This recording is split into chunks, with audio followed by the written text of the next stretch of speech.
नमस्कार दोस्तों, स्वागत है आपका study for public service commission में। आरआरबी एनटीपीसी ग्रेजुएट और अंडर ग्रेजुएशन लेवल की जो पीवाईक्यू सीरीज है उसका हम जो है आज यहाँ पे 9वां भाग डिस्कस करने वाले हैं। इससे पहले 8 भाग आ चुके हैं। पूरी प्लेलिस्ट आपको चैनल पर मिल जाएगी। आरआरबी एनटीपीसी पीवाईक्यू सीरीज 2025 नाम से आपको चैनल पर पूरी प्लेलिस्ट मिल जाएगी।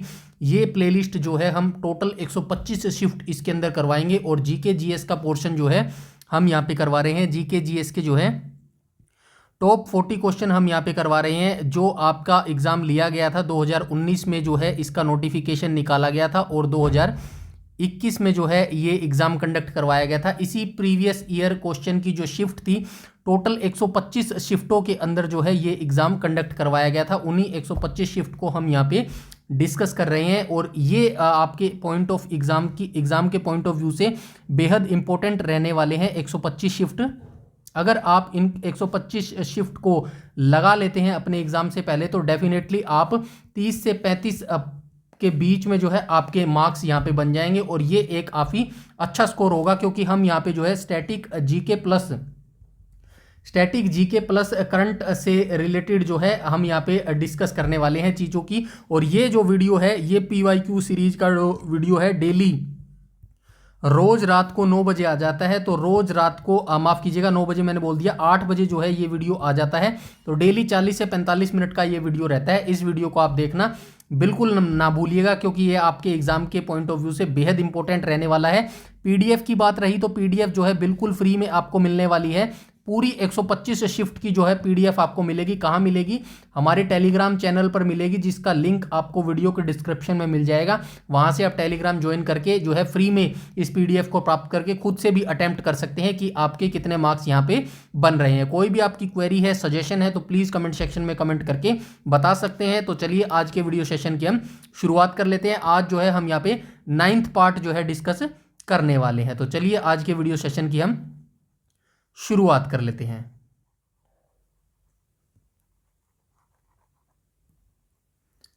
क्वेश्चन नंबर फर्स्ट को देख लेते हैं। क्वेश्चन नंबर फर्स्ट में कहा गया 30 नवंबर 2020 तक प्राप्त जानकारी के अनुसार अंतर्राष्ट्रीय मुद्रा कोष यानी कि आईएमएफ की यहां पे बात हुई है। आईएमएफ इंटरनेशनल मॉनेटरी फंड इसकी फुल फॉर्म होती है। देशों की संख्या कितनी है? तो 2020 तक यहाँ पे देशों की संख्या पूछी गई है। आप 2025 जनवरी तक की जो है डेटा अपडेट कर लेना, या फिर मैं स्टैटिक जीके का पोर्शन एवरी संडे करवाने वाला हूँ, तो उसके अंदर जो है ये स्टैटिक पोर्शन और प्लस करंट अफेयर वहाँ पे हम डिस्कस जरूर करेंगे। अभी हम यहाँ पे जो है अंतर्राष्ट्रीय मॉनेटरी फंड यानी कि इंटरनेशनल मॉनेटरी फंड, अंतर्राष्ट्रीय मुद्रा कोष के बारे में जानने वाले हैं। इस क्वेश्चन के आंसर की बात करूँ तो क्वेश्चन नंबर फर्स्ट का जो है 190 राइट ऑप्शन हो जाएगा। ऑप्शन नंबर डी करेक्ट हो जाएगा। 2020 तक का ये करंट अफेयर पूछा गया था, यानी कि 2020 में 190 देश थे अंतर्राष्ट्रीय मुद्रा कोष के अंदर। बात कर लेते हैं आईएमएफ की। तो आईएमएफ की स्थापना कब हुई थी?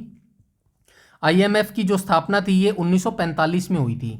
ठीक है, आईएमएफ की स्थापना जो है 1945 में हुई थी और इसका जो मुख्यालय है वो कहाँ पे हो जाएगा? मुख्यालय हो जाएगा वाशिंगटन डीसी के अंदर।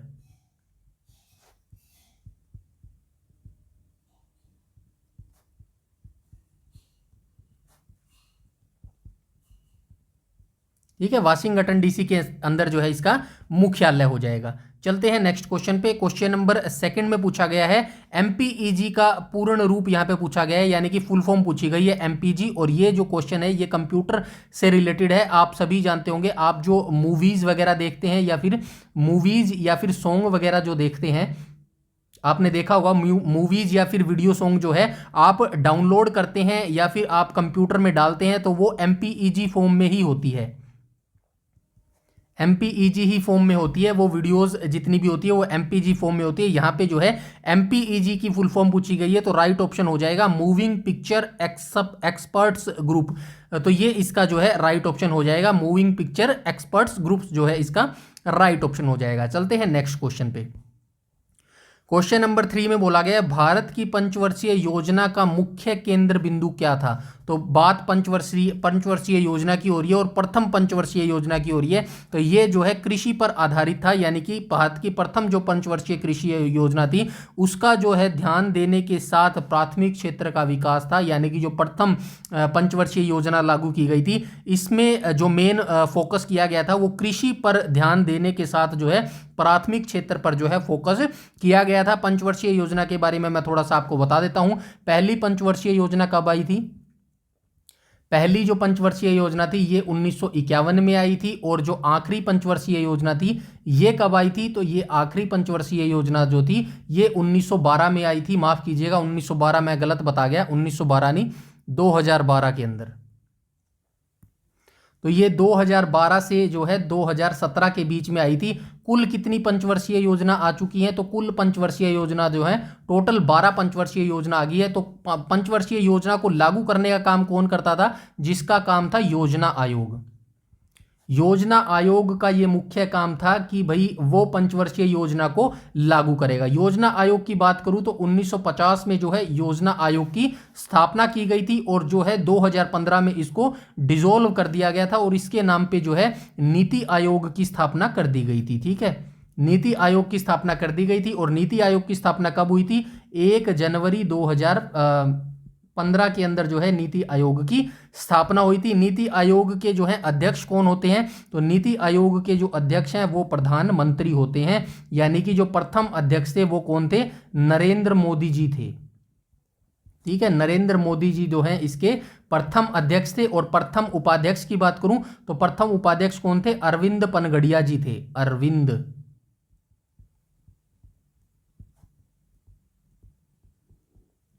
अरविंद पनगड़िया जी जो है इसके प्रथम उपाध्यक्ष थे। तो ये इतनी सारी बातें जो है हमने योजना आयोग, पंचवर्षीय योजना और जो है नीति आयोग के बारे में कर लिया है। एक चीज और याद रखना, जो ये माफ कीजिएगा, जो ये पंचवर्षीय योजना थी सबसे पहले जो है कहां पे लॉन्च की गई थी? तो ये सबसे पहले जो है पंचवर्षीय योजना जैसी जो पहली योजना थी ये सोवियत संघ ने जो है लागू की थी। यहां पे लिख देता हूं, सोवियत संघ ने जो है इसको लागू किया था। कब किया था?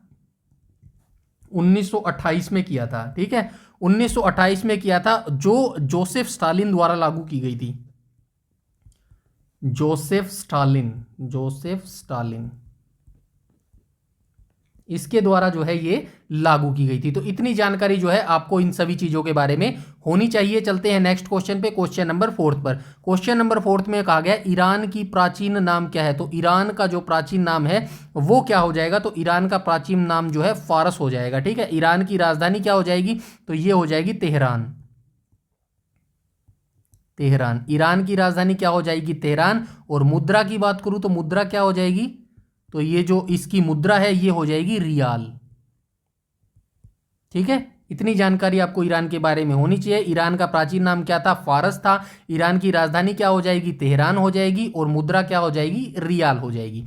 चलते हैं नेक्स्ट क्वेश्चन पे। क्वेश्चन नंबर 5 में बोला गया है एक्सेल 2000 की एक शीट में कितने कॉलम होते हैं? तो एक्सेल 2000 शीट में कितने कॉलम होते हैं? तो क्वेश्चन नंबर 5 का राइट ऑप्शन हो जाएगा ऑप्शन नंबर बी। तो ये 16,384 जो है कॉलम होते हैं एक्सेल 2000 की एक शीट के अंदर। अब एक्सेल की बात हुई है तो एक्सेल किसके अंदर आते हैं? तो ये पैकेज होते हैं एमएस वर्ड के। एमएस वर्ड के अंदर आपको जो है मिलता है एमएस पावर पॉइंट मिलता है, एमएस एक्सेल मिलता है और एमएस वर्ड मिलता है, यानी कि टेक्स्ट डॉक्यूमेंट बनाने के लिए आपको जो है ये सुविधा प्रदान करता है। माइक्रोसॉफ्ट वर्ड की जो है स्थापना की बात करूं तो इसकी स्थापना कब हुई थी? तो माइक्रो वर्ड की जो स्थापना हुई थी ये 1983 में हुई थी। ठीक है, माइक्रोसॉफ्ट वर्ड की जो स्थापना है 1983 में हुई थी। किसने की थी? रिचर्ड ब्राडी ने की थी। Richard Brady. और किसने की थी? और ये की थी चार्ल्स सिमोनी ने।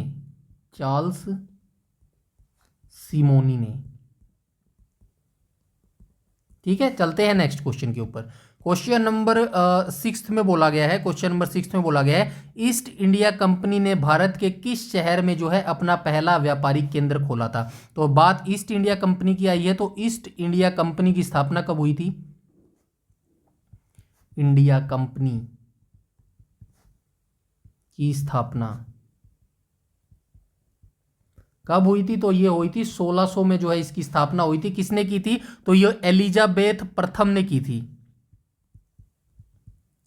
एलिजाबेथ प्रथम के द्वारा जो है इसकी स्थापना की गई थी। दिसंबर 1600 में इसकी स्थापना की गई थी एलिजाबेथ प्रथम के द्वारा। और जो कप्तान विलियम हॉकिंस थे, ये कब आए थे? विलियम हॉकिंस, विलियम हॉकिंस किसके दरबार में आए थे ये? सबसे पहले तो ये आपको याद रखना है, जहांगीर के दरबार में आए थे। जहांगीर किसके पुत्र थे? तो ये अकबर के पुत्र थे, हॉकिंस। ये कब आए थे? तो ये आए थे 1609 में। ठीक है, 1609 में जहांगीर के दरबार में आए थे और सूरत में कारखाना खोलने की अनुमति लेने आए थे ये 1609 में। और 1613 में सूरत में ईस्ट इंडिया कंपनी का कारखाना स्थापित किया गया था। ये आपको याद रखना है, कब किया गया था? 1613 में सूरत में हुआ था। और 1616 के अंदर कहां पे हुआ था? और 1616 में ये जो है मसूलीपट्टनम में, दक्षिण में पहला कारखाना खोला गया था। मसूलीपट्टनम में, पट्टनम में ये था दक्षिण का पहला कारखाना। ठीक है, ये भी आप याद रखना।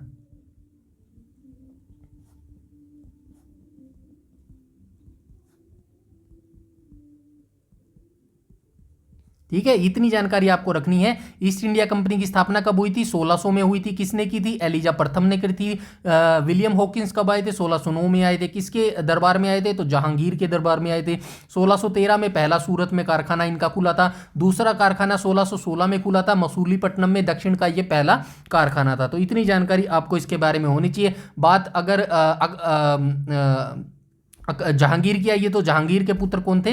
तो माफ कीजिएगा, जहांगीर किसके पुत्र थे? तो अकबर के पुत्र थे। अकबर किसके पुत्र थे? हुमायूं के पुत्र थे। हुमायूं किसके पुत्र थे? बाबर के पुत्र थे। ठीक है, इतनी जानकारी ऐसे आपको सीक्वेंस वाइज याद रखनी है। चलते हैं नेक्स्ट क्वेश्चन में। क्वेश्चन नंबर 7 में बोला गया मुस्लिम लीग की स्थापना कहां हुई थी? तो मुस्लिम लीग की स्थापना कहां पर हुई थी? आप सभी जानते हैं। क्वेश्चन नंबर 7 का ए ऑप्शन राइट हो जाएगा। मुस्लिम लीग की जो स्थापना है ये कहां पर हुई थी? तो ये ढाका में हुई थी। सलीम उसने की थी। मैं आपको बता देता हूं, कोई बात नहीं। अखिल भारतीय मुस्लिम लीग की स्थापना 1906 में हुई थी स्थापना इसकी।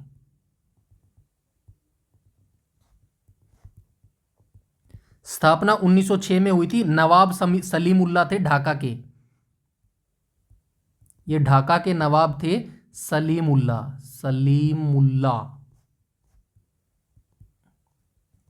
ढाका के नवाब थे सलीमुल्लाह खान। इन्हीं के नियंत्रण में हुई थी। और इसका पहला अधिवेशन कहां हुआ था?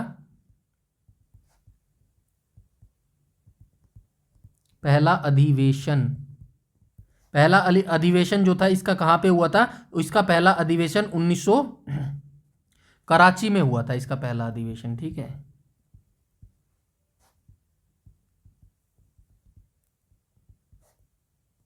ये जानकारी आपको याद रखनी है। पहला अधिवेशन कहां पे हुआ था? कराची में हुआ था। और इसकी अधिवेशन की अध्यक्षता किसने की थी? आगा खान ने की थी।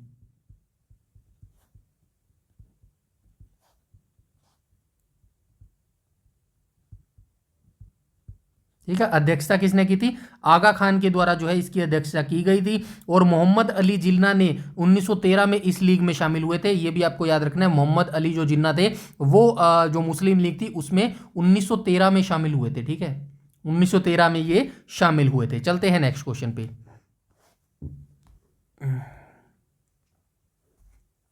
क्वेश्चन नंबर 8 में कहा गया उस प्रथम समर्पित भारतीय खगोलीय मिशन का नाम क्या है जिसका लक्ष्य एक रे ऑप्टिकल और यू स्पेक्ट्रल बैंड में खगोलीय स्रोतों का जो है अध्ययन करना है?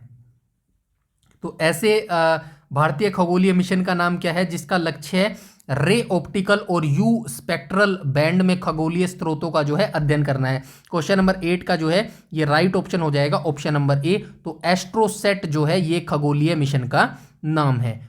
एस्ट्रोसेट खगोलीय मिशन ऐसा मिशन है जिसका लक्ष्य जो है रे ऑप्टिकल और यू स्पेक्ट्रल बैंड में जो है खगोलीय स्रोतों का अध्ययन करना है। चलते हैं नेक्स्ट क्वेश्चन पे। और नेक्स्ट में बोला गया है, क्वेश्चन नंबर 9 में बोला गया है जीव जो अधिक दूर के संबंधी हैं उनके डीएनए में अधिक अंतर होंगे। इस विचार के आधार पर निर्मित दृष्टिकोण को क्या कहा जाता है?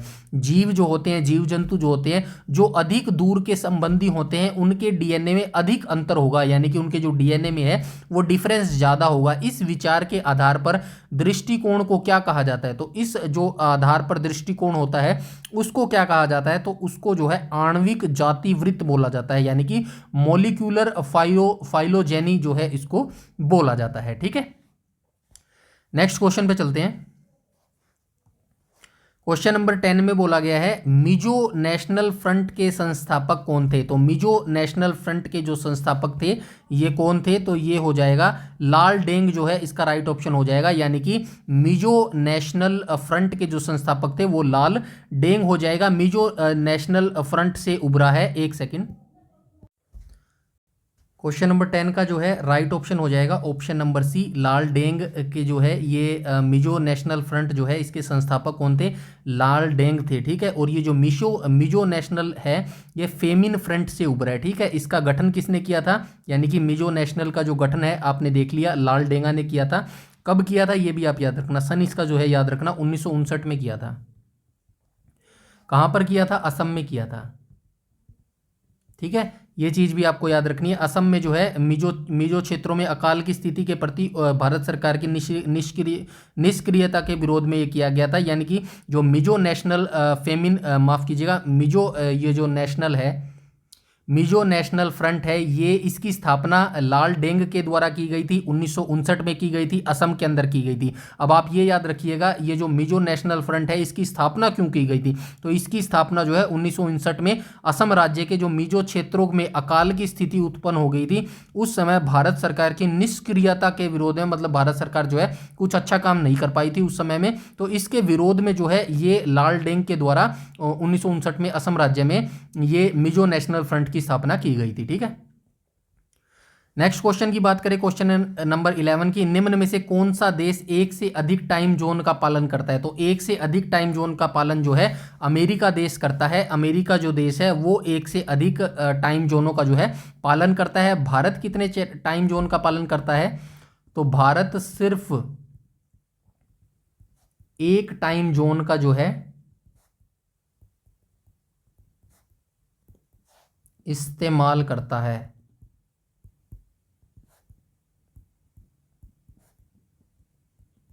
ठीक है, ये भी चीज आपको याद रखनी है। चलते हैं नेक्स्ट क्वेश्चन पे, क्वेश्चन नंबर 12 में। क्वेश्चन नंबर 12 जो कि कंप्यूटर से रिलेटेड पूछा गया है, इनमें से कौन सी कंप्यूटर सिस्टम की मेमोरी की सबसे बड़ी इकाई है? सबसे बड़ी इकाई तो बहुत हो जाती है, ये सिर्फ आपको जो ऑप्शन दिए जाएंगे उनमें से जो है फाइंड आउट करना है। ये आप जो है पिछली वीडियो देखेंगे तो उसमें मैंने पूरी लिस्ट बताई है, बिट से लेके जो है ब्रंटो बाइट तक बताई है। मुझे ब्रंटो बाइट तक पता है, ब्रंटो बाइट के बाद भी शायद जो है इसकी इकाई आई है मेरे हिसाब से। बाकी आप अपडेट ले लेना कौन सी जो है सबसे बड़ी हो जाती है। इन ऑप्शनों के हिसाब से जो है राइट ऑप्शन हो जाएगा योटाबाइट। तो जो है कंप्यूटर सिस्टम की मेमोरी की सबसे बड़ी इकाई हो जाएगी योटाबाइट। ठीक है, ऐसे आपको याद रखनी है। बाकी ये सारी यूनिट एक बार देख लेना, पहले बिट आएगा, फिर निबल आएगा, फिर जो है केबी आएगा, फिर आपका एमबी आएगा, फिर आपका जीबी आएगा। ऐसे सीक्वेंस वाइज आपको याद रखनी है। ठीक है, यहाँ पे मैं बता देता हूँ, जैसे कि पहले बिट आएगा, फिर आपका निबल आएगा,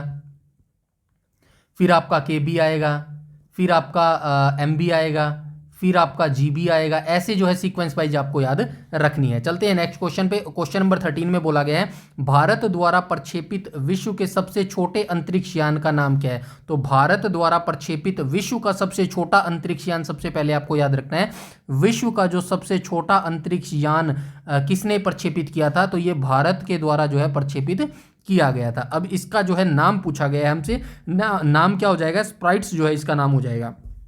क्वेश्चन नंबर 13 का जो है राइट ऑप्शन हो जाएगा ऑप्शन नंबर डी, भारत के द्वारा प्रक्षेपित विश्व के सबसे छोटे अंतरिक्ष यान का जो नाम है वो स्प्राइट हो जाएगा। और इसको किसने बनाया था? इसको इसरो ने बनाया था, ISRO। ठीक है, इसरो के द्वारा बनाया गया था। इसकी फुल फॉर्म हो जाएगी इंडियन स्पेस रिसर्च ऑर्गेनाइजेशन। और इसकी स्थापना की बात करूं तो इसरो की स्थापना कब हुई थी?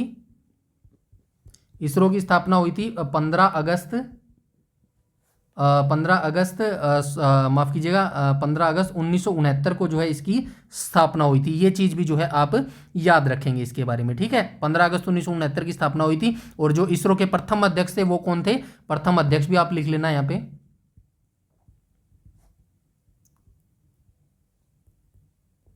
ये थे विक्रम साराभाई।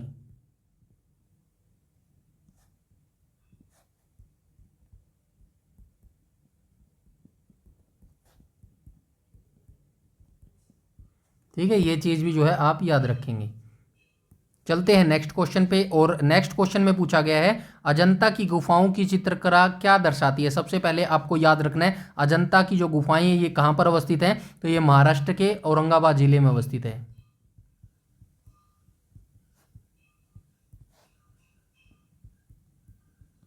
औरंगाबाद में स्थित हैं,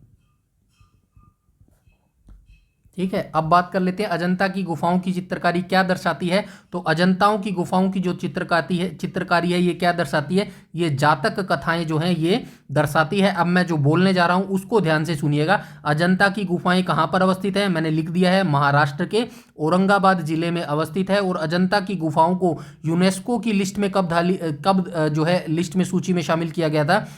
तो ये यूनेस्को की सूची में कब शामिल किया गया था? यूनेस्को की सूची में शामिल तो ये 1983 में किया गया था, ठीक है। शामिल कब किया गया था? 1983 में जो है इसको शामिल किया गया था। उसके बाद हम बात करें आगे चलते हैं नेक्स्ट क्वेश्चन पे,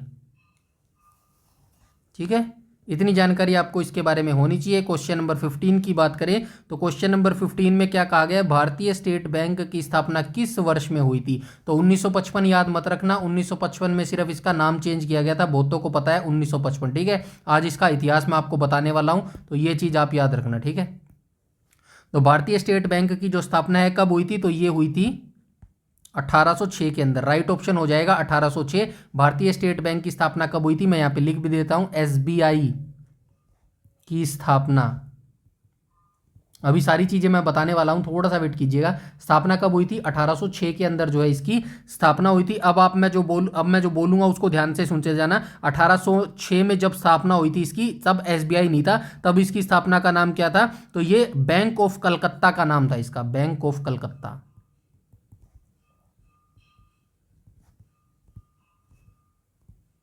बैंक ऑफ कलकत्ता इसका नाम था। उसके बाद 1809 में बैंक ऑफ कलकत्ता का नाम बदलकर 1809 में फिर से इसका नाम बदल दिया गया। और नाम बदलकर क्या कर दिया गया? इसका नाम कर दिया गया बैंक ऑफ कलकत्ता बंगाल कर दिया गया, बैंक ऑफ बंगाल कर दिया गया, ठीक है। उन्होंने 1806 में इसका माफ़ कीजिएगा 1809 में इसका जो है नाम क्या कर दिया गया? बैंक ऑफ बंगाल कर दिया गया। उसके बाद 1921 याद रखेंगे आप, 1921, कोई बात नहीं, यहाँ पे मैं लिख देता हूँ 1921 में क्या हुआ? तो bank of Bengal, bank of Bombay और बैंक ऑफ मद्रास को मिलाकर एक बैंक की स्थापना कर दी गई। मैं लिख देता हूँ, कोई बात नहीं, सारी चीज़ें आपको पता होनी चाहिए। 1921 में क्या हुआ था? 1921 में मैं बता देता हूं, 3 बैंकों का जो है मिलान कर दिया गया था। 3 बैंकों का एक बैंक बना दिया गया था 1921 में। कौन कौन से बैंक मिलाए गए थे 1921 में? एक तो बैंक ऑफ बंगाल था, बैंक ऑफ बंगाल, ठीक है। दूसरा बैंक वो था bank of Bombay, bank of Bombay.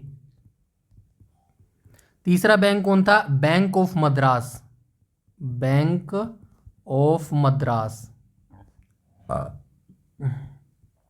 इन तीनों को मिलाकर कौन से बैंक की एक स्थापना की गई जिसका नाम था, उसका नाम था इंपीरियल बैंक ऑफ इंडिया। इन तीनों को मिलाकर कौन से बैंक की स्थापना हुई?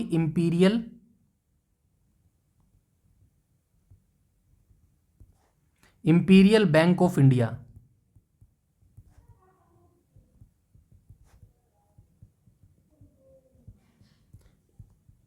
इंपीरियल बैंक ऑफ इंडिया की स्थापना हुई। उसके बाद आप याद रखेंगे 1955, जो आपको बहुत बार बताया भी गया है और आपको याद भी होगा। 1955 में इंपीरियल बैंक ऑफ इंडिया का राष्ट्रीयकरण किया गया। 1955 में इंपीरियल बैंक ऑफ इंडिया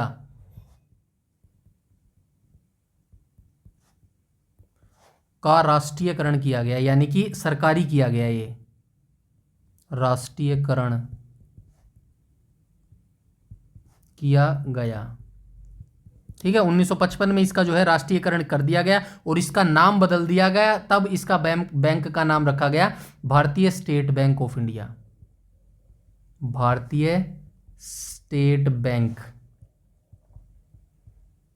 ठीक है, जिसको आप वर्तमान में एसबीआई के नाम से जानते हैं। ये इसकी हिस्ट्री थी स्टेट बैंक ऑफ इंडिया की। ठीक है, ये सारी हिस्ट्री मैंने आपको बता दी है। स्थापना एसबीआई की कब हुई थी? 1806 में। उस समय इसका क्या नाम था? बैंक ऑफ कलकत्ता इसका नाम था। 1909 में जो है इसका नाम बदलकर बैंक ऑफ बंगाल कर दिया गया। 1921 में 3 बैंकों को जो है मिला दिया गया, bank of Bengal, bank of Bombay, bank of Madras. इन तीनों को मिलाकर एक बैंक की स्थापना की गई जिसका नाम था इंपीरियल बैंक ऑफ इंडिया। 1955 में फिर इसका राष्ट्रीयकरण कर दिया गया इंपीरियल बैंक ऑफ इंडिया और नाम चेंज करके कर दिया गया bank of state bank of India SBI. और तब से जो है एसबीआई ही इसका नाम चलता हुआ आ रहा है। ठीक है, आई होप यू अंडरस्टैंड। चलते हैं नेक्स्ट क्वेश्चन पे।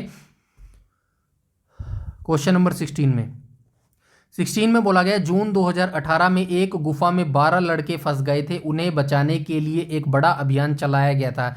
यह एक अंतर्राष्ट्रीय स्तर पर प्रसिद्ध घटना बन गई थी। यह घटना किस देश में हुई थी? ये उस समय का 2018 का करंट अफेयर से जो है रिलेटेड क्वेश्चन पूछा गया है। तो क्वेश्चन नंबर 16 का जो है राइट ऑप्शन हो जाएगा ऑप्शन नंबर डी, थाईलैंड के देश में जो है ये घटना हुई थी। यहाँ से करंट अफेयर का डायरेक्ट क्वेश्चन ये पूछा गया है। हम स्टैटिक जीके की क्या जानने की कोशिश करेंगे? इन जो देश दिए गए हैं इनकी राजधानी और मुद्रा जान लेते हैं। ठीक है, सबसे पहले हम बात करेंगे भूटान की। भूटान की राजधानी हो जाएगी थिम्पू। भूटान की राजधानी हो जाएगी थिम्पू और मुद्रा हो जाएगी नगुलत्रम। नगुलत्रम इसकी मुद्रा हो जाएगी। उसके बाद हम बात करें बर्मा की, तो बर्मा को वर्तमान में म्यांमार के नाम से जाना जाता है। ये आप याद रखना, म्यांमार। बर्मा को पहले बर्मा नाम से पुकारा जाता था, वर्तमान में जो है म्यांमार इसका नाम है और इसकी राजधानी हो जाएगी नेपिडो। नेपिडो इसकी राजधानी हो जाएगी। और मुद्रा की बात करूं तो मुद्रा इसकी क्या हो जाएगी? क्यात इसकी मुद्रा हो जाएगी, कयात। ठीक है, उसके बाद हम बात करें आगे की, तो मलेशिया की राजधानी क्या हो जाएगी? मलेशिया की राजधानी हो जाएगी कुआलालंपुर। कुआला क्या लिखेंगे? कुआलालंपुर, लंपुर ऐसे ही लिखेंगे शायद। कुआलालंपुर इसकी जो है राजधानी हो जाएगी और मुद्रा हो जाएगी मलेशिया रिंगित। मलेशिया रिंगित, ठीक है, ये इसकी मुद्रा हो जाएगी। थाईलैंड की बात करूं तो थाईलैंड के बारे में तो बहुत सारे बच्चे जानते भी होंगे, खासकर जो लड़के लोग होते हैं वो जानते होंगे। थाईलैंड की राजधानी क्या हो जाएगी? बैंकॉक हो जाएगी।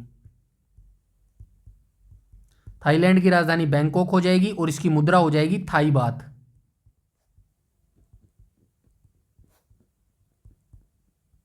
ठीक है, ये इतनी जानकारी आपको स्टैटिक जीके के पॉइंट ऑफ व्यू से याद रखनी है। क्वेश्चन नंबर 17 को देख लेते हैं। G7 क्या है? तो G7 क्या है? G7 क्या हो जाएगा? क्वेश्चन नंबर 17 का राइट ऑप्शन हो जाएगा ऑप्शन नंबर ए, IMF द्वारा घोषित विश्व के 7 उन्नत अर्थव्यवस्थाएं। तो ये इसका राइट ऑप्शन हो जाएगा। G7 का क्या मतलब हो जाएगा? तो IMF यानी कि इंटरनेशनल मॉनेटरी फंड, अंतर्राष्ट्रीय मुद्रा कोष की यहाँ पे बात हो रही है, जिसकी स्थापना हुई थी 1945 के अंदर। ठीक है, तो ये IMF द्वारा घोषित विश्व के 7 उन्नत अर्थव्यवस्थाएं हैं। और जो G7 है इसका मतलब क्या हो जाएगा? G7 का मतलब हो जाएगा ग्रुप ऑफ 7।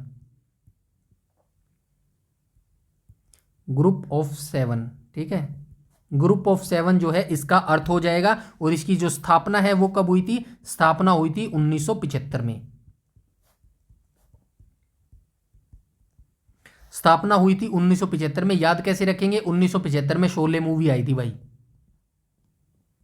कुछ चीजें आप ऐसे याद रखिए करिएगा, कुछ ऐसी जो तिथि होती है उनको ऐसे ही याद करना होता है। 1975 में जो जितनी भी प्रमुख घटनाएं होंगी उनको आप ऐसे याद रखना। शोले फिल्म कब आई थी? तो 1975 में आई थी भाई, सीधी सी बात है। ठीक है, तो 1975 में इसकी स्थापना हुई थी। चलते हैं नेक्स्ट क्वेश्चन पे।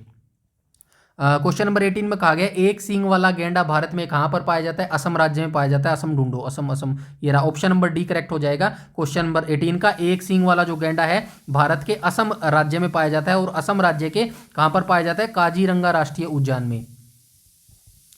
काजीरंगा राष्ट्रीय उद्यान में ये पाया जाता है। और काजीरंगा राष्ट्रीय उद्यान की मैं बात करूं तो काजीरंगा राष्ट्रीय उद्यान की जो स्थापना है ये कब हुई थी? तो ये 1905 में इसकी स्थापना हुई थी। काजीरंगा राष्ट्रीय उद्यान की स्थापना कब हुई थी? 1905 में हुई थी। लेकिन इस उद्यान को जो है उद्यान का दर्जा, राष्ट्रीय उद्यान का दर्जा कब मिला? राष्ट्रीय उद्यान का दर्जा कब मिला? तो ये जो दर्जा था, 1 सेकेंड,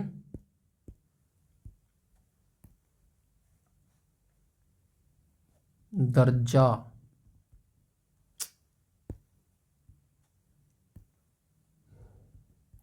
तो ये राष्ट्रीय उद्यान का जो दर्जा था इसको, ये कब मिला था? तो ये मिला था 1974 में।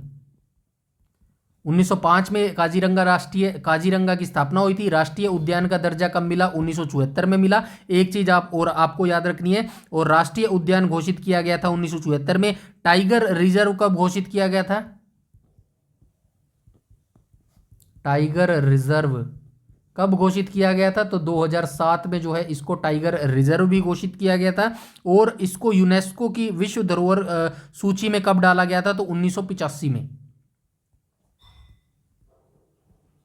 यूनेस्को की विश्व धरोहर सूची में जो है काजीरंगा राष्ट्रीय उद्यान को कब डाला गया था? 1985 में डाला गया था। ये भी चीज आपको याद रखनी है, ठीक है।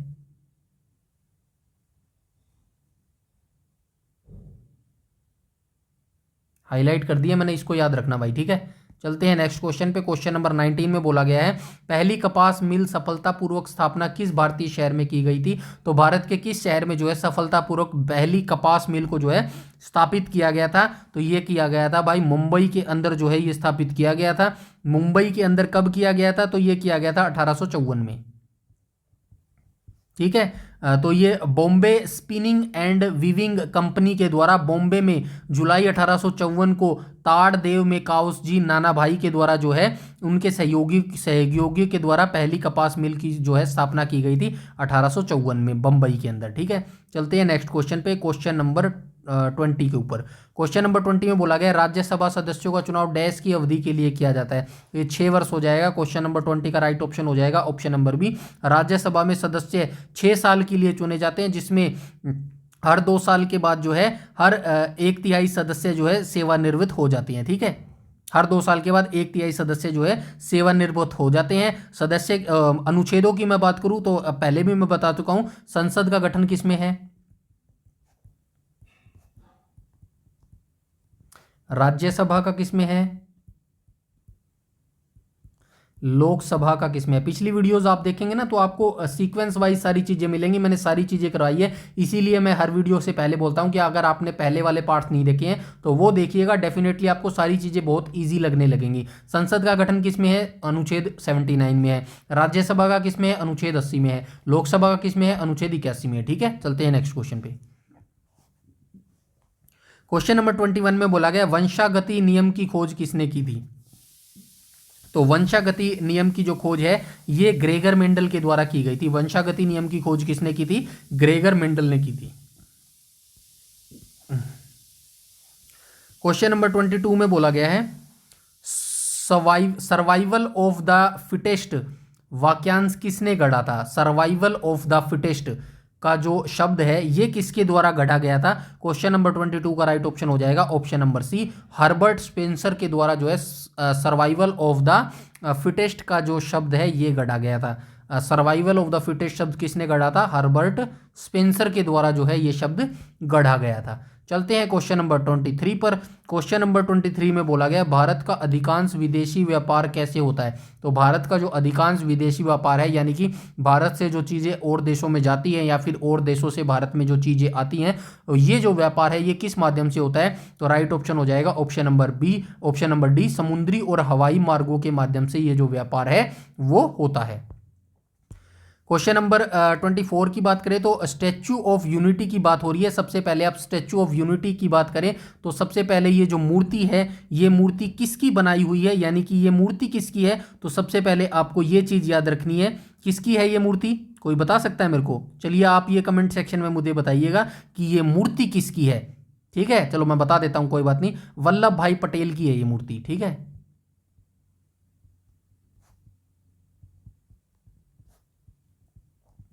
वल्लभ भाई पटेल की ये मूर्ति है। किसने डिजाइन किया था? राम वंजी सुतार के द्वारा ये किया गया था। इसकी ऊंचाई कितनी हो जाएगी? तो ये ऊंचाई हो जाएगी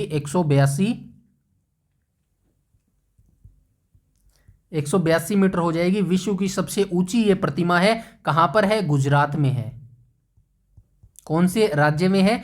गुजरात में ये मूर्ति अवस्थित है। और इसके बारे में आप क्या याद रख सकते हैं? और क्या याद रख सकते हैं? नर्मदा नदी पर सिंधु द्वीप पर इसको बनाया गया है। नर्मदा नदी याद रखना यार, नर्मदा नदी याद रखना, नर्मदा। इतना डिटेल में नहीं पूछेगा, यू डोंट वरी, बस नर्मदा नदी को याद रख लेना, नर्मदा नदी। ठीक है, चलते हैं नेक्स्ट क्वेश्चन पे। क्वेश्चन नंबर 25 में बोला गया है, निम्नलिखित में से किसने खिलाफत आंदोलन का नेतृत्व किया? तो किसने किया था? ये किया था शौकत अली ने किया था। क्वेश्चन नंबर 25 का राइट ऑप्शन हो जाएगा ऑप्शन नंबर बी। खिलाफत आंदोलन की शुरुआत कब हुई थी? 1919 के अंदर जो है खिलाफत आंदोलन की शुरुआत हुई थी।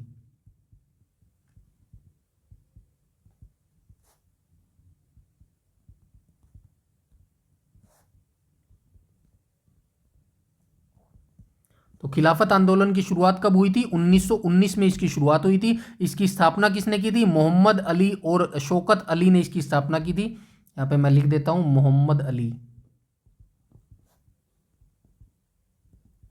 और शौकत अली।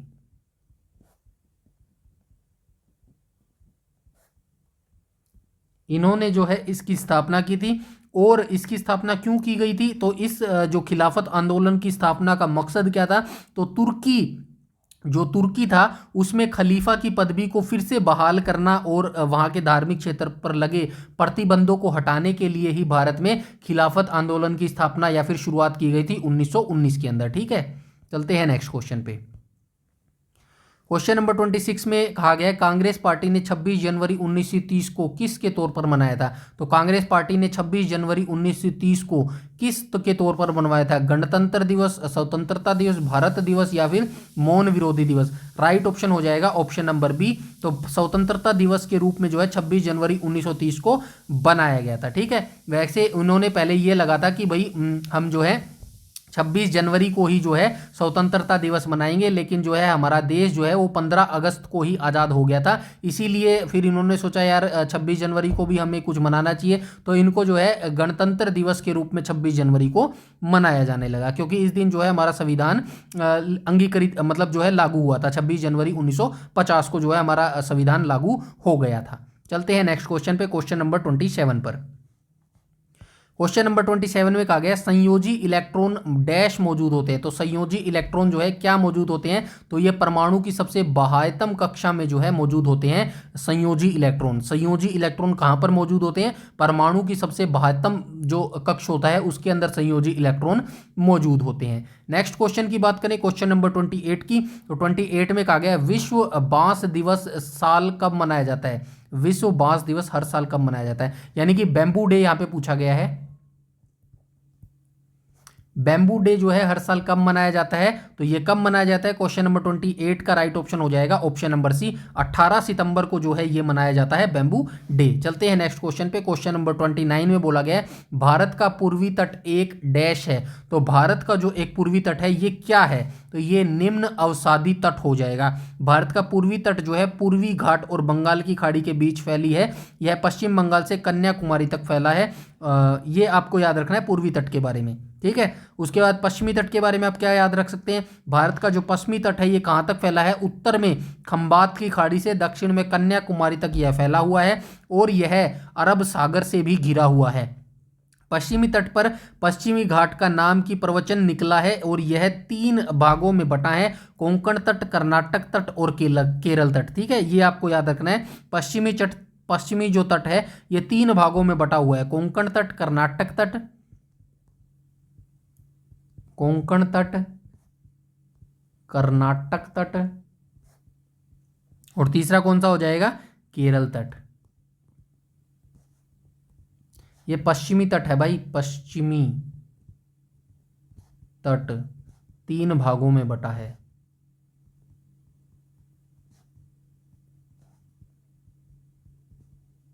ठीक है, ये याद रखना। चलते हैं नेक्स्ट क्वेश्चन पे। क्वेश्चन नंबर 30 में बोला गया खराई ऊंट भोजन के लिए मुख्यतः डैश पर आश्रित रहने के लिए जाने जाते हैं। तो ये जो खराई ऊंट है ये भोजन के लिए मुख्यतः किस पर आश्रित रहने के लिए जो है जाने जाते हैं? क्वेश्चन नंबर 30 का राइट ऑप्शन हो जाएगा ऑप्शन नंबर सी, यानी कि समुद्री खरपतवारों पर आश्रित रहने के लिए खराई ऊंट को जो है जाना जाता है। भोजन के लिए जो खराई ऊंट है भोजन के लिए समुद्री खरपतवारों पर जो है आश्रित रहता है।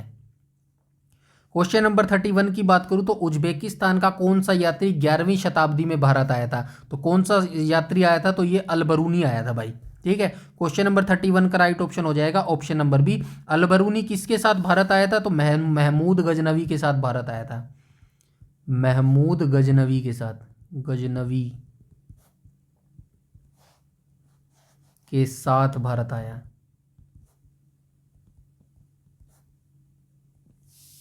और इसके जन्म की मैं बात करूं, अलबरूनी के जन्म की मैं बात करूं तो कब हुआ था अलबरूनी का जन्म? ये आया था 973 में जो है इसका जन्म हुआ था। 973 ईस्वी में इसका जन्म हुआ था। कहां पर हुआ था? ख्वारिज्म में। ख्वारिज्म कैसे लिखेंगे? ख्वारिज्म, ख्वारिज्म, ख्वारिज्म, ख्वारिज्म में जो है इसका जन्म हुआ था। उसके बाद आपको क्या याद रखना है, और क्या याद रख सकते हैं? इब्न बतूता की बात करूं तो इब्न बतूता कब आया था भारत में? तो इब्न बतूता कहाँ का यात्री था? सबसे पहले आपको ये याद रखना है मोरक्को का यात्री था ये। और किसके शासनकाल में भारत आया था? मोहम्मद बिन तुगलक के, मोहम्मद बिन तुगलक, मोहम्मद बिन तुगलक के शासनकाल में जो है ये भारत में आया था। ठीक है, और मोहम्मद बिन तुगलक के बाद आपको कौन आगे राजा बनता दिखेगा? फिरोज शाह तुगलक। ठीक है, हिसार जो शहर है हरियाणा के अंदर ये फिरोज शाह तुगलक के द्वारा ही बसाया गया था। बाकी इसके द्वारा जो है फिरोज शाह तुगलक के द्वारा काफ़ी सारे शहर बसाए गए थे, बहुत सारा जो है काम किया गया था फिरोज शाह तुगलक के द्वारा। उस समय जो है नहरों की खुदाई का काम भी फिरोज शाह तुगलक के द्वारा करवाया गया था। क्वेश्चन नंबर 32 की बात करूं तो उस प्रसिद्ध भारतीय लेखक का नाम बताइए जिसने अनटचेबल और कूली जैसे उपन्यास लिखे हैं। तो ये 2 उपन्यास दिए गए हैं। पहला तो है अनटचेबल,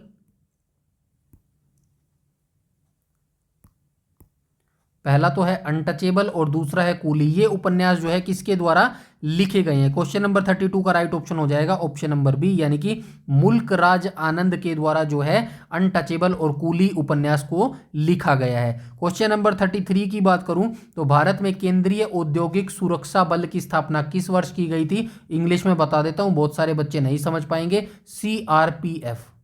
अब तो समझ आ गया होगा। जो आप SSC GD का फॉर्म भरते हैं ना उसके अंदर CRPF की भी वैकेंसी देखने को मिलती है, तो उसी के बारे में ये बात की गई है। CRPF की स्थापना कब की गई थी? तो ये कब की गई थी? 1969 में की गई थी। केंद्रीय रिजर्व पुलिस बल, इसकी स्थापना का फुल फॉर्म हो जाएगा केंद्रीय रिजर्व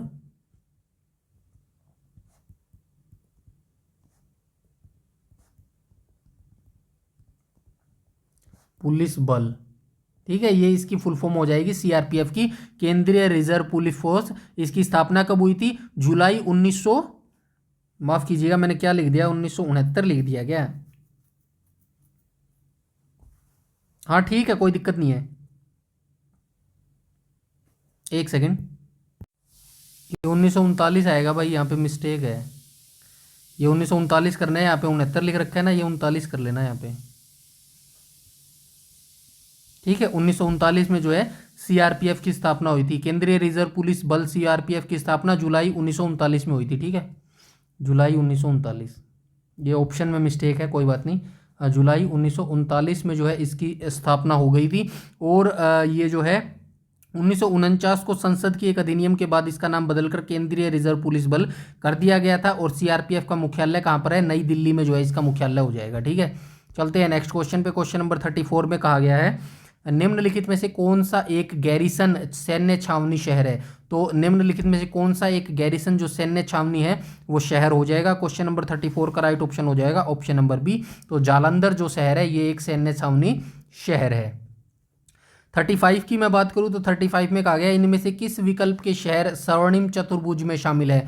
तो ये हो जाएगा right option option number A question number 35 का। दो जो दिल्ली मुंबई चेन्नई कलकत्ता, दिल्ली मुंबई चेन्नई कोलकाता, ये जो चारों शहर हैं ये स्वर्णिम चतुर्भुज में शामिल है। नेक्स्ट क्वेश्चन की बात करूं तो वायु कोष का क्या कार्य होता है? तो वायु कोष का जो कार्य है वो क्या हो जाएगा? तो ये गैसों के आदान प्रदान वाले स्थान पर एक सतह प्रदान करना, ये वायु कोष का जो है कार्य होता है। क्वेश्चन नंबर 37 की बात करूं तो निम्न में से कौन सा ग्लोबल कॉमर्स का एक भाग है? तो ग्लोबल कॉमर्स का जो है एक भाग है ये कौन सा हो जाएगा? तो ये अंटार्कटिका जो है ग्लोबल कॉमर्स का एक भाग हो जाएगा। क्वेश्चन नंबर 37 का राइट ऑप्शन हो जाएगा ऑप्शन नंबर टी। बात करूं ग्लोबल कॉमन्स का मतलब, तो ग्लोबल कॉमन्स का मतलब क्या हो जाएगा? वे संसाधन जो किसी भी देश के अधिकार क्षेत्र से बाहर हैं, इन संसाधनों का प्रबंधन और शासन अंतर्राष्ट्रीय समुदाय करता है। ग्लोबल कॉमन्स के उदाहरण हो जाएंगे उच्च महासागर, वायुमंडल, मैं लिख देता हूं कोई नहीं, थोड़ा सा टाइम लगेगा, इसका मतलब आपको पता होना चाहिए ग्लोबल कॉमन्स का। ग्लोबल कॉमर्स इसका मतलब क्या हो जाएगा? तो इसका मतलब हो जाएगा वे संसाधन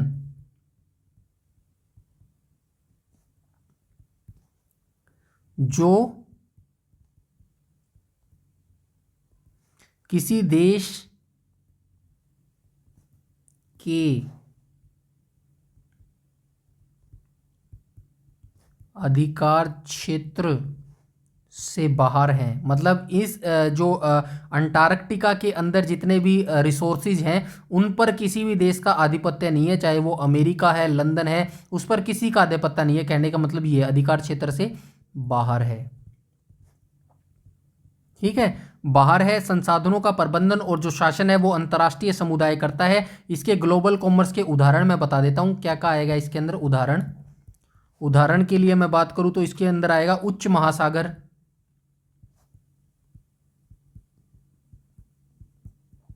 उच्च महासागर आ जाएगा, वायुमंडल आ जाएगा, वायुमंडल के आप बाद बाहरी अंतरिक्ष आ जाएगा, बाहरी अंतरिक्ष आ जाएगा। इसके बाद और क्या आ सकता है इसके अंदर? बाहरी अंतरिक्ष आ सकता है और साइबर स्पेस आ जाएगा। बस ये चीज आप याद रखना, cyber space, cyber space, cyber space, cyber space, ठीक है, ये इसके एग्जाम्पल हो जाएंगे। ठीक है, तो ये आपको पता चल गया ग्लोबल कॉमर्स का मतलब क्या होता है। तो वे संसाधन जो किसी देश के अधिकार क्षेत्र से बाहर हो। क्वेश्चन नंबर 38 की बात करूं तो 38 का जो है मोरक्को और स्पेन को विभाजित करने वाला जलडमरू मध्य का नाम बताइए। तो मोरक्को और स्पेन को विभाजित करने वाला जलडमरू मध्य का नाम क्या हो जाएगा? तो ये हो जाएगा जिब्राल्टर जलडमरू मध्य। तो मोरक्को और स्पेन को विभाजित करने वाला जलडमरू कौन सा हो जाएगा? जिब्राल्टर जलडमरू मध्य। बाकी और भी चैनल है इनके बारे में भी बता देता हूं। बेरिंग जो जलडमरू मध्य है ये किस किस को अलग करता है? जो बेरिंग जलडमरू मध्य हो जाएगा ये किस किस को अलग करता है? तो ये करता है मध्य रूस,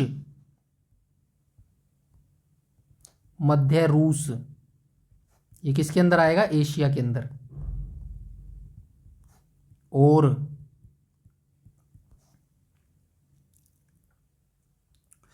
अलास्का, अलास्का कहां पर आएगा? अलास्का आएगा उत्तरी अमेरिका के अंदर।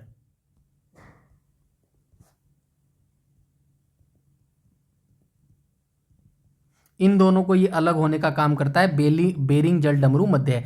इंग्लिश चैनल की बात करूं तो ग्रेट ब्रिटेन के द्वीप को, ग्रेट ब्रिटेन द्वीप को किससे अलग करता है? तो ये ग्रेट ब्रिटेन द्वीप को जो है ये करता है यूरोप के बाकी हिस्सों से अलग।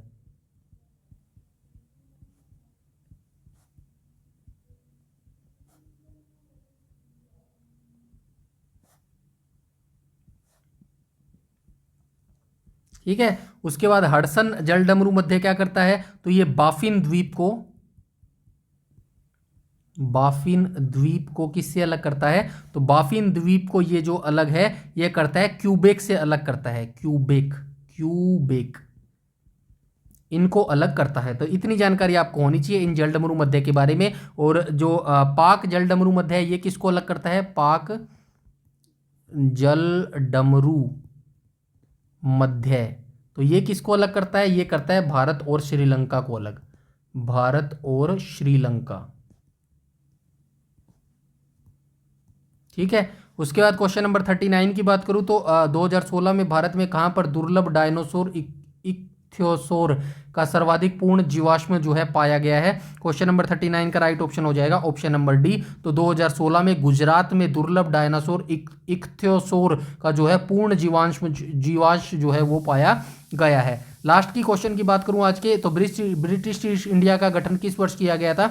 1600 में इसका गठन किया गया था महारानी एलिजाबेथ प्रथम के द्वारा। इसी वीडियो में ऊपर क्वेश्चन के ऊपर मैं डिटेल से क्वेश्चन इसके बारे में बता चुका हूं। तो ठीक है, आई होप आपको यहां से पता चल गया होगा। सारे टॉप 40 क्वेश्चन मैंने बता दिए हैं और यहां पे जो है आंसर की भी आपको देखने को मिल जाएगी। तो यहां से आप जो है खुद से भी आंसर देख सकते हैं कि क्या आपका आंसर रहने वाला है। भाई रही बात इसकी पीडीएफ की, तो पीडीएफ आपको बिल्कुल फ्री में हमारे टेलीग्राम चैनल पर मिल जाएगी, जिसका लिंक आपको वीडियो के डिस्क्रिप्शन में मिल जाएगी। वहां से टेलीग्राम को जरूर से जरूर ज्वाइन कर लीजिएगा और पीडीएफ खुद से अटेम्प्ट करने की कोशिश कीजिएगा। वीडियो को ज़्यादा से ज़्यादा लाइक कीजिएगा और शेयर कीजिएगा। जिस भी आप ग्रुप से जुड़े हैं वहाँ पर शेयर जरूर कीजिएगा ताकि मुझे मोटिवेशन मिल सके। और चैनल पर पहली बार विजिट कर रहे हैं तो चैनल को सब्सक्राइब कर लीजिएगा और बेल आइकन बटन को टैप कर लीजिएगा ताकि समय पर आपको सारी नोटिफिकेशन मिलती रहे। इस वीडियो में इतना ही, तब तक के लिए धन्यवाद।